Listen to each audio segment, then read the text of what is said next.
Pessoal, nosso primeiro encontro sobre a Lei 8.112, né, que é regime jurídico dos servidores públicos civis da administração direta, tá, autárquica e fundacional da União, ou Estatuto dos Servidores Públicos Civis da União, autarquias e fundações públicas federais.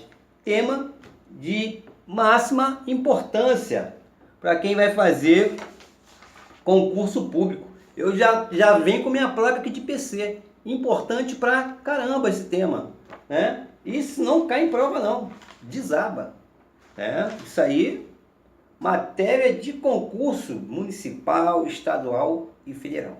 Além disso, nós temos que lembrar o seguinte, olha só. Primeira coisa, como eu falei, regime jurídico dos servidores públicos civis da administração direta. Então, quem é administração direta? União, estados membros, né? Distrito Federal e municípios. Essa é a administração direta, tá? E a gente continuou falando o seguinte: regime jurídico de servidores públicos civis da administração direta, que eu acabei de falar, União, estados, Distrito Federal e municípios, e autarquia e fundação da União. Olha só, autarquia e fundação da União. Olha só. Tá falando de quem? Administração direta. Quem é a administração direta? Fundações, autarquias, sociedade de economia mista e sociedade de economia mista e empresas públicas. Então, o que acontece? Para esses servidores, pode ver que aqui o regime jurídico ele só vai tratar, nosso estatuto de 8.112, no nosso tema de aula, é autarquia e fundação. Ele excluiu aqui, ó, empresas públicas, sociedade de economia mista. É importante já de cara você entender o seguinte: ah, mas se ele botou aqui, falou autarquia e fundação, incluiu a administração indireta como um todo. Negativo. Só inclui da administração direta toda, administração indireta, autarquia e fundação. Ele excluiu o quê? Empresas públicas e sociedade de economia mista. Por que a lei excluiu empresas públicas e sociedade de economia mista? Muito simples. Porque quem é servidor, ele vai ter dois regimes. O regime estatutário, que é o Estatuto dos Servidores Públicos Civis da União, autarquias, inclusive a de regime especial, e fundações públicas federais, Lei 8.112, e vai ter outro regime que é o seletista, que é um contrato de trabalho. Falou contrato de direito civil bilateral, ambas as partes. Tá entendendo? Já, como se fala em estatuto, previsão legal, está previsto na lei. Unilateral só, tá aqui na lei aqui. O edital tá aqui, você entra se você quiser. A prova tá aqui, mas sabe que é assim, o nosso regime estatutário, ou seja, há uma única direção, beleza? Então aí são coisas que a gente tem que visualizar, beleza? Então tá, o regime estatutário é o que nós vamos tratar agora, 8.112, tá? Mas vamos falar do regime seletista, que é o da empresa pública e sociedade de economia mista, para você se ambientalizar também, né? Você saber que o servidor público tem tanto na empresa pública, sociedade de economia mista, autarquias e fundações públicas. Servidor ele tem, servidor público, beleza. Só que uma vai ser o regime estatutário e outra o regime seletista. Ah, qual o melhor? Aí a gente vai tratar isso mais à frente, mas cada um do seu cada qual, né? Nem tudo 100% é bom, nem tudo 100% é ruim. Nós vamos fazer essa discussão de qual o regime melhor para o trabalhador, né? No caso, funcionário público, tá?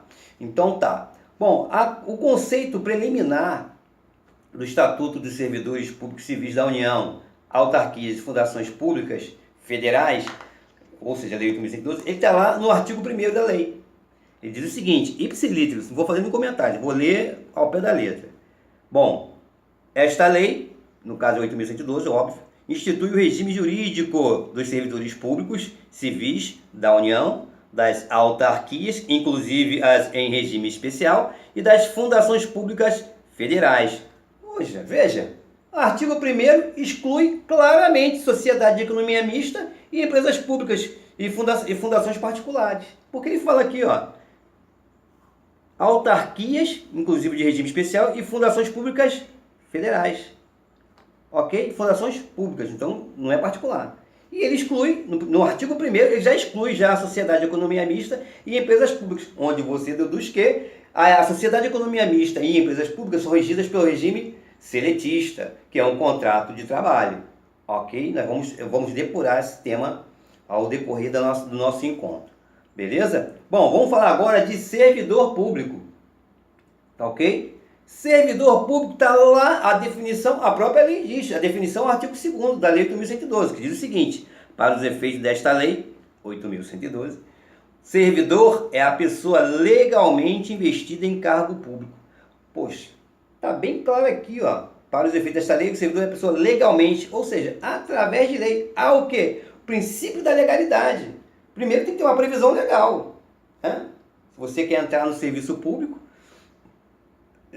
pelo regime estatutário, tem que ter uma previsão legal. Onde está essa previsão legal? Você vai fazer concurso, está lá o edital lá. O edital está dizendo todas as normas ali. Se for um concurso público, regido pelo estatuto, melhor dizendo, vai estar tudo escrito ali. Então, o servidor público é pessoa legalmente investida em cargo público. Um lugar aonde? No quadro da administração pública, ou seja, na estrutura organizacional da administração. Beleza? Vamos falar agora de cargo público, tá? Olha só, estou aqui com vários materiais. Cargo público, a definição legal também está na Lei 8.112, tá? E está lá no artigo 3º, que diz o seguinte: cargo público é o conjunto de atribuições e responsabilidades previstas na estrutura organizacional que devem ser cometidas a um servidor. Esses cometidas é que devem ser dadas a um servidor. E o seu parágrafo único esclarece: os cargos públicos, nós já sabemos que é o conjunto de atribuições e responsabilidades dadas a um servidor, são acessíveis a todos os brasileiros. Olha só a casca de banana. Tá aqui, ó. Casca de banana. O artigo 3º, no seu parágrafo único, diz o seguinte: acessíveis a todos os brasileiros. Não faz distinção de brasileiro nato e naturalizado. Então, o brasileiro naturalizado também pode ser servidor. Ok? Por quê? Porque a lei não diz assim: acessíveis a todos os brasileiros natos. Ah, só brasileiros natos. Não. O parágrafo único do artigo 3º diz o seguinte: os cargos públicos acessíveis a todos os brasileiros. Então, como a lei é silente, ficou em silêncio. Nós entendemos, claro, brasileiros natos e naturalizados. E detalhe, o artigo 3º, parágrafo único, continua: são criados por lei, ou seja, a criação é feita por lei. Vamos tratar de exceções, mas vamos falar o seguinte: são criados por lei, tá? Com denominação própria e vencimento pago pelos cofres públicos, ou seja, pela União, para provimento em caráter efetivo ou em comissão.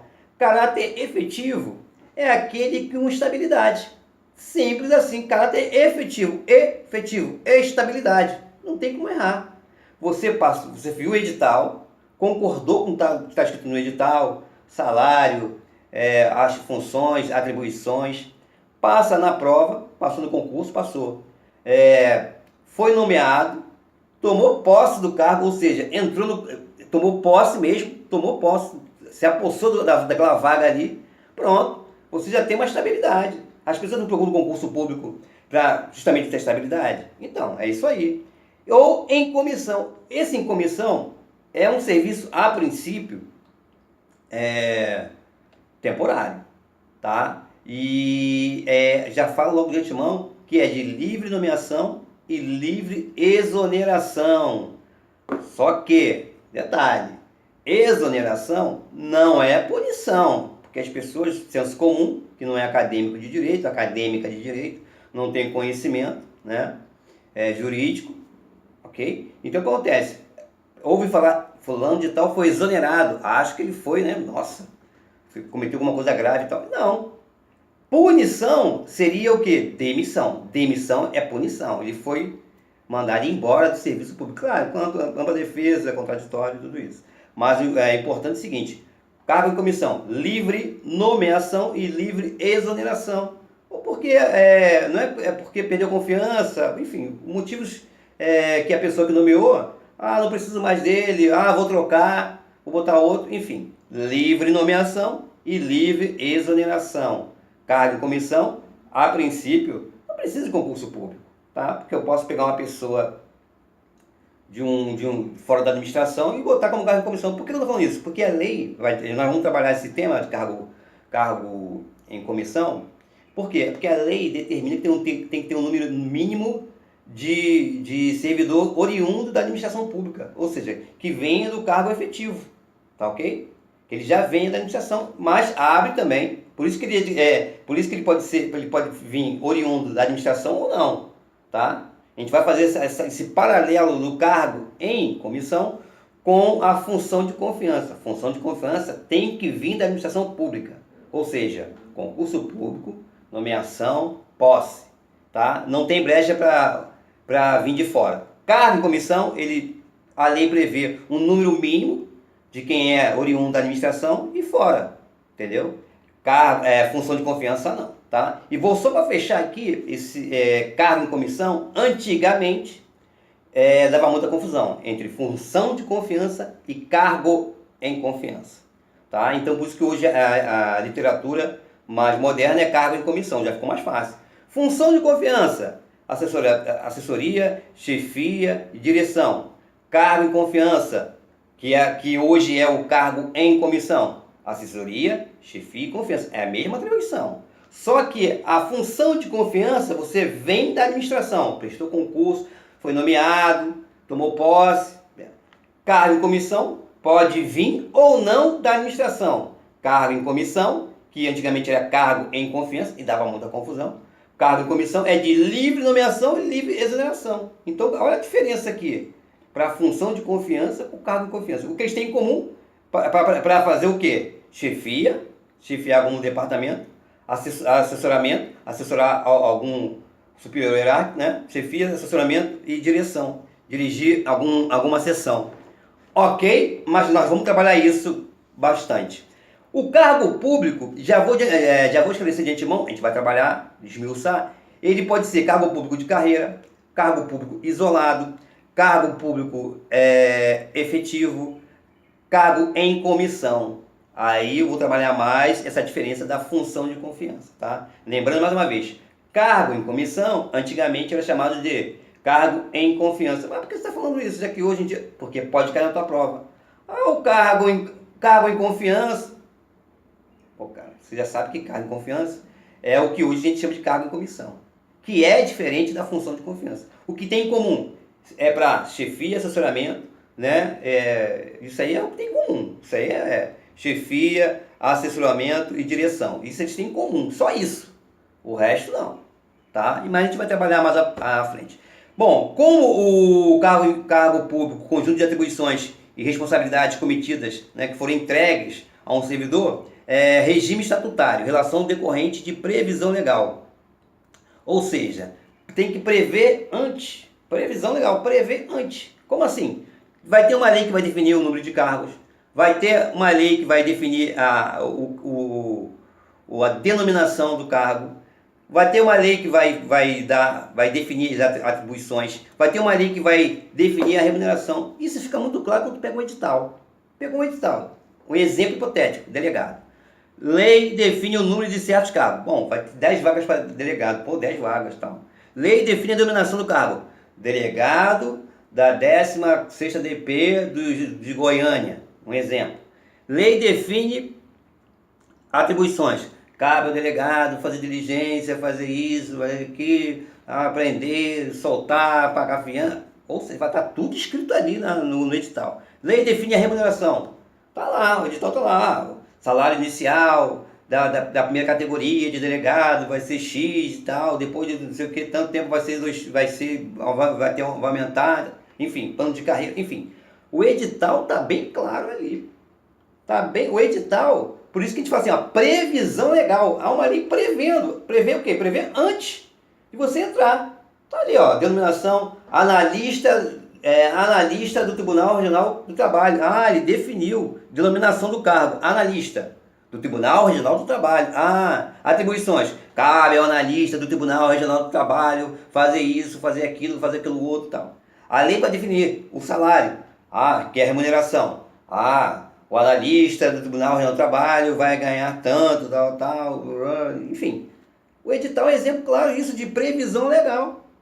Por quê? Porque o ingresso no serviço público é através de concurso, que é regido pelo Estatuto dos Servidores Públicos Civis da União, autarquias e fundações públicas federais, conhecida como Lei 8.112, ou regime jurídico dos servidores públicos civis da administração direta, autárquica e fundacional da União. São os dois termos que as pessoas usam para falar da Lei 8.112. Beleza? Agora tem um detalhe. Lembrando aqui, em relação aos cargos públicos, tem algo muito importante, nós vamos falar agora. Cargo público só pode ser criado por lei. De novo, cargos públicos só podem ser criados por lei. Ou seja, cargos, empregos e funções públicas. Onde é que está isso? Artigo 61, parágrafo 1º, inciso 2, a linha A da Constituição da República Federativa do Brasil. Quase que eu passo batido aqui sem falar isso. Isso é realmente importante. Cargos públicos só podem ser criados por lei. Por isso que está aqui, ó. Por isso que eu falei da previsão legal. Tá? Onde está isso, Mal? Artigo 61, parágrafo 1º, inciso 2, a linha A, Constituição da República Federativa do Brasil. Bom, vamos agora para exceções do cargo público, tá? Exceções do cargo público, no sentido de que não vai ser criada por lei. O artigo 3º que eu acabei de ler diz o seguinte: previsão legal, né? Só pode ser criados por lei. Acabei de falar, cargo público só pode ser criados por lei. Nós temos exceções? Temos. Onde é que está a exceção? Artigo 51, inciso 4, artigo 52, inciso 13 da Constituição da República Federativa do Brasil, tá? E tem mais um detalhe importantíssimo que eu vou falar agora. Olha só. O artigo 51, que é o que nós vamos falar sobre a exceção, que não vai ser criada por lei, mas vai ser criada por resolução, ele diz o seguinte: artigo 51 e 52, é sobre a criação de cargos públicos de serviços auxiliares. Bom, que serviços auxiliares são esses? A assessoria do Poder Legislativo, ou seja, assessores parlamentares. Eles não são criados por lei, são criados por resolução. Importante pra caramba! Caveira nele! Olha só, artigo 51, compete privativamente à Câmara dos Deputados. Vamos trabalhar nesse caput aqui. Cabeça do artigo. Caput, cabeça. Artigo 51. Compete privativamente. Quando você lê essa palavra privativamente, você tem que entender o seguinte: privativamente eu posso delegar para outra pessoa, para outro ente. Eu posso delegar. Privativamente eu posso delegar. Se tivesse escrito aqui exclusivamente, eu não poderia delegar. Entendeu? De novo. Artigo 51. Compete privativamente, ou seja, posso delegar. Se tivesse escrito aqui, compete exclusivamente, eu não poderia delegar. Ok? Isso é importante porque eu nem preciso dizer que isso cai em prova, né? Que isso é a casca de banana. Fazer essa confusão aí, tá? Então, de novo. Competência exclusiva ou comum é indelegável. Competência privativa ou compete privativamente é delegável. Isso é do direito constitucional, até porque, como eu citei aqui o artigo 51, mas isso você estuda bem lá na Constituição, direito constitucional, né, que é tema para a gente, estudo nosso. Artigo 51, então, compete privativamente à Câmara dos Deputados. Lembrando que privativamente é delegável. Se tivesse escrito exclusivamente, não poderia delegar, tá? Então tá, artigo 51, inciso 4. Dispor sobre sua organização, funcionamento, polícia, criação, isso que nos interessa, ó, criação, transformação ou extinção dos cargos, empregos e funções dos seus serviços. Ele está falando, nessa parte que eu grifei, serviços auxiliares. Que serviços são esses serviços auxiliares? Assessoria parlamentar, tá? E a iniciativa da lei para a fixação de respectiva remuneração, observados os parâmetros estabelecidos na Lei de Diretriz Orçamentária. Lembrando que o artigo 51, ele fala dos serviços auxiliares, né? A assessoria do Poder Legislativo, mas ele diz o seguinte: a lei vai fixar a remuneração. Ou seja, o artigo 51, inciso 4, ele está falando da assessoria né, assessores parlamentares, serviços auxiliares, né, que diz que é resolução, mas escreve lá, artigo 51, inciso 4. Não é por lei, é por resolução. Mas a sua remuneração dos serviços auxiliares é por lei. Tá entendendo? Então são vários detalhes que você tem que ir se acostumando. Ouve uma vez, ouve duas vezes, leia bastante, faça exercício para você assimilar. De novo, serviços auxiliares. Tá lá, artigo 51, inciso 4. Dispor sobre sua organização, funcionamento, o que interessa, criação, transformação ou extinção de cargos, empregos e funções dos seus serviços. Isso aqui está dizendo respeito ao quê? Os serviços auxiliares. Tá ok? Assessoria legislativa, assessores dos parlamentares. Eles são criados por resolução, mas a sua remuneração, o pagamento deles é por fixação de lei. Tá legal? Artigo 52. Compete privativamente. Opa, privativamente pode delegar. Se tivesse aqui escrito exclusivamente, indelegável, tá? Compete privativamente, ou seja, pode ser delegado. Ao Senado, inciso 13, dispor sobre sua organização, funcionamento, polícia igual ao outro. O que nos interessa? Criação, transformação ou extinção dos cargos, empregos e funções de seus serviços. Isso aqui que está falando, criação, transformação, extinção de cargos, empregos e funções, e está tratando dos serviços auxiliares. Que serviços auxiliares são esses? Assessores parlamentar, tá? Assessoria do Poder Legislativo. Coloque na sua Constituição. Vai lá no seu vadimento, coloque, tá? Esse artigo 51, inciso 4, artigo 52, inciso 13, está falando de quem? Serviços auxiliares, entre aspas, assessoria parlamentar, assessores de parlamentar, como queira. Beleza? Lembrando também, nesse artigo 51, inciso 4, você vai colocar lá 51, inciso 4 e 52, inciso 13. Não é criada por lei, é criada por resolução. Ponto e vírgula. Mas sua remuneração é feita por lei, tá? Enfim, vamos lá. E claro, o artigo, o inciso 13 continua. Criação, transformação ou extinção dos cargos, empregos e funções de seus serviços, que é o que nos interessa, tem a ver com serviços auxiliares, e continua. E a iniciativa de lei para fixação da respectiva remuneração, observados os parâmetros estabelecidos na lei de diretrizes orçamentárias. Observação. Olha só, IPC, a remuneração destes serviços auxiliares, ou seja, assessoria de parlamentares, né, será fixada por lei, como todos os outros cargos. Ou seja, ele é criado por resolução, não é criada por lei, mas a remuneração desses serviços auxiliares é feita por lei. Tem que massificar, por isso que a gente repete, tá? Vamos falar agora da função, tá? A função dá problema.